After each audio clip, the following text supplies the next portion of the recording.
ಶುಭರಾತ್ರಿ. ಕೆಲವೊಂದು ಈಗ ನಡೀತಕ್ಕಂಥ ನೈಜಕವಾಗಿರ್ತಕ್ಕಂಥ ವಿಷಯಗಳನ್ನು ಪ್ರಯತ್ನ ಮಾಡಿ ತಮ್ಮ ಮುಂದೆ ಇಡ್ತಾ ಇದ್ದೀನಿ. ಇದನ್ನು ಆದಷ್ಟು ನಿಮ್ಮ ನಿಯಂತ್ರಣದಲ್ಲಿ ತರಬೇಕು ಅಂತ ನನ್ನ ಮನವಿ ಮಾಡ್ತಾಯಿದ್ದೀನಿ. ಅವು ಯಾವುವಂದರೆ, ವಿಕೃತ ಮನಸ್ಸು.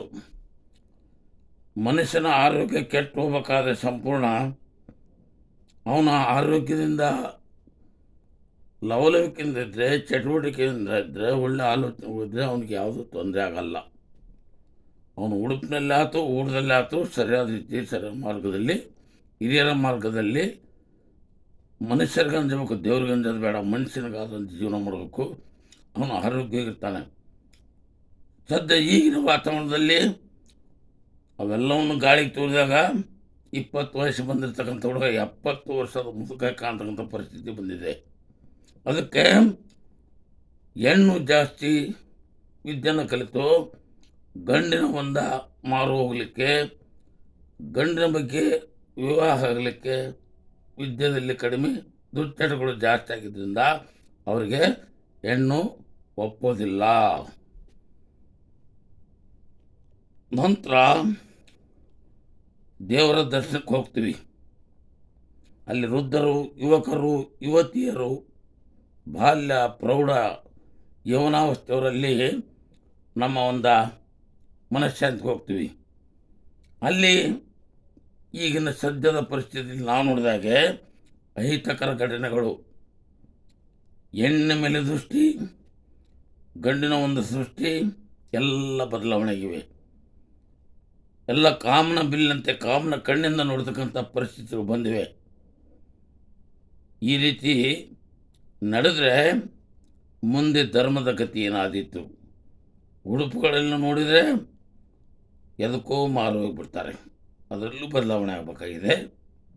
ಹಿರಿಯರ ಮಾರ್ಗ ಅತ್ಯವಶ್ಯಕವಾಗಿದೆ.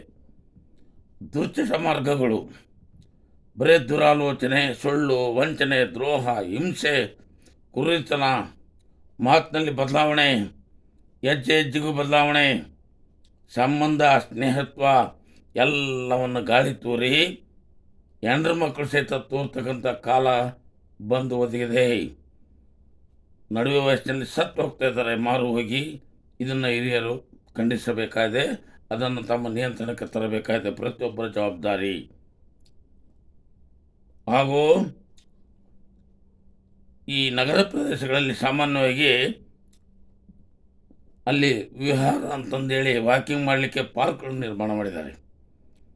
ಆ ಪಾರ್ಕ್ ಮಾಡಿರ್ತಕ್ಕಂಥದ್ದು ಆರೋಗ್ಯಕ್ಕೋಸ್ಕರವಾಗಿ ಅವರು ಮಾಡಿದ್ದಾರೆ. ಆದರೆ ಅಲ್ಲಿ ವಿಹಾರ ಹೋಗಿಬಿಟ್ಟು ಕೆಲವೊಂದು ವ್ಯಾಪಾರಕ್ಕೆ ಬಳಕೆ ಆಗಿಕೊಂಡಿವೆ. ಅಲ್ಲಿ ಕೇಳುವರು ಹೇಳುವರು ಯಾರೂ ಇಲ್ಲ. ಎಲ್ಲ ಚಟುವಟಿಕೆಗಳು ರಾತ್ರಿ ಹಗಲು ಕೂಡ ನಡೆಯುತ್ತವೆ. ಅದು ಸದ್ಬಳಕೆ ಆಗ್ತಿಲ್ಲ. ಅದನ್ನು ಹಿರಿಯರು ಆಲೋಚನೆ ಮಾಡಬೇಕಾಗಿದೆ. ಅದೇ ರೀತಿ ರೋಡುಗಳಲ್ಲಿ, ಹೈವೇಗಳಲ್ಲಿ ರಾತ್ರಿ ರಂಗೋಲಿ ಆಟ ನಡೀತದೆ. ಅದಕ್ಕೆ ಹೆಚ್ಚಿನ ಯುವಕರು, ಯುವತಿಯರು ಹಾಳಾಗ್ತಿದ್ದಾರೆ. ಅದನ್ನು ನಮ್ಮ ಹಿರಿಯರು ಜವಾಬ್ದಾರಿಯನ್ನು ತೆಗೆದುಕೊಳ್ಬೇಕಾಗ್ತದೆ. ಆಹಾರ ಪದಾರ್ಥದಲ್ಲಿ ಬಹಳ ಮುಖ್ಯ ಪಾನಿಪುರಿ, ಪಿಜ್ಜಾ, ರೆಡಿ ಫುಡ್ಡು,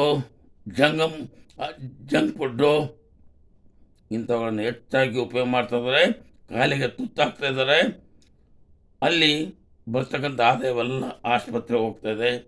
ಅವರು ಬದುಕೋಕ್ಕೂ ಬಾಳಕ್ಕೂ ಸಹಿತ ಅವರಿಗೆ ಅವಧಿ ಸಿಗಲ್ಲ. ಹೀಗಾಗಿ ಅವ್ರ ಮನೆಯಲ್ಲಿ ಅಡುಗೆಯನ್ನು ಮಾಡ್ಕೊಳ್ಳೋಕೆ ಸಹಿತನೂ ಗೊತ್ತಿಲ್ಲ.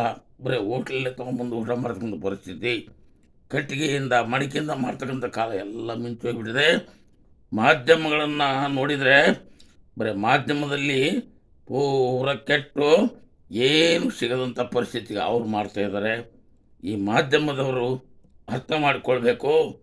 ಜೀವನವನ್ನು ಬದಲಾವಣೆ ಮಾಡಬೇಕು, ಜೀವನ ಹಾಳು ಮಾಡಬಾರ್ದು ಅಂತಕ್ಕಂಥದ್ದನ್ನು ನನ್ನ ವೈಯಕ್ತಿಕವಾದ ಮನವಿಯನ್ನು ಸಲ್ಲಿಸಿ ತಮಗೆ ಶರಣಾರ್ಥಿ ಹೇಳ್ತಿದ್ದೀನಿ. ಜೈ ಹಿಂದ್, ಜೈ ಕರ್ನಾಟಕ.